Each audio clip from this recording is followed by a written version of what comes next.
Good. G'day guys, Alex here from Momentum, back again with another strength exercise tip of the week. So right here at Momentum at the moment, we're going through a little bit of a 6-week strength camp, going over the 3 basic lifts that you do in a powerlifting meet. So bench, squat and deadlift.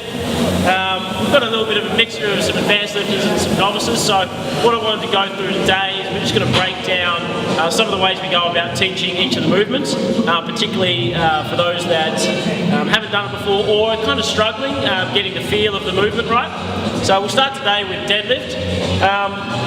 So with a deadlift, I actually like to think of it as a bit more of a top-down lift as opposed to teaching it from the bottom up, okay? So what I mean by that, when we do a squat, okay, we start the movement, weight on our back, big deep breath, squat down, stand up, okay? But when we do the deadlift, obviously the weight's at the bottom, okay, and we're starting from the bottom position.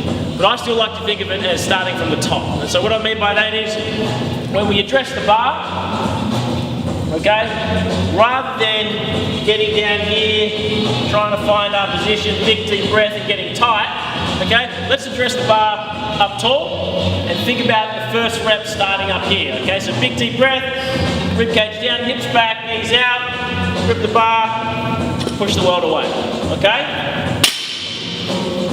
So the first part of teaching it top down is making sure we're getting that hinge right, okay? So we don't want to be squatting our deadlift. So what I like to do is get people up against the wall, okay? You can use the wall, use a rack, whatever you have, okay?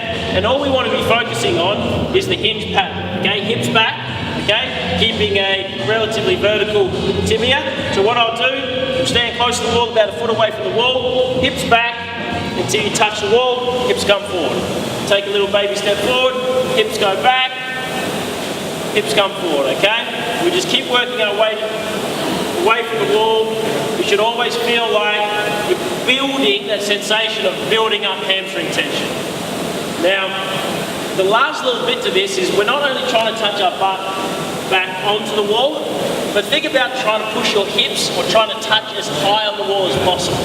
Okay, so what we do see sometimes when people are doing this, they'll push back and we'll get a lot of that knee bend. They'll end up in this position, okay? But if we think about pushing our butt back and high up into the wall, okay, we may see the toes raised, that's fine. You'll feel that hamstring tension build up a little bit more. Okay? So to kind of tie that in, when we're doing the deadlift, particularly with beginners, big deep breath in, brace tight, hips back like we're pushing against the wall, build up that hamstring tension. Okay, we're going to have that slight break at the knees, stand up. Now for our second and third or maybe fourth reps, we'll start again here. Big deep breath in, ribs down, hips go back, stand up, breathe out, breathe in, okay?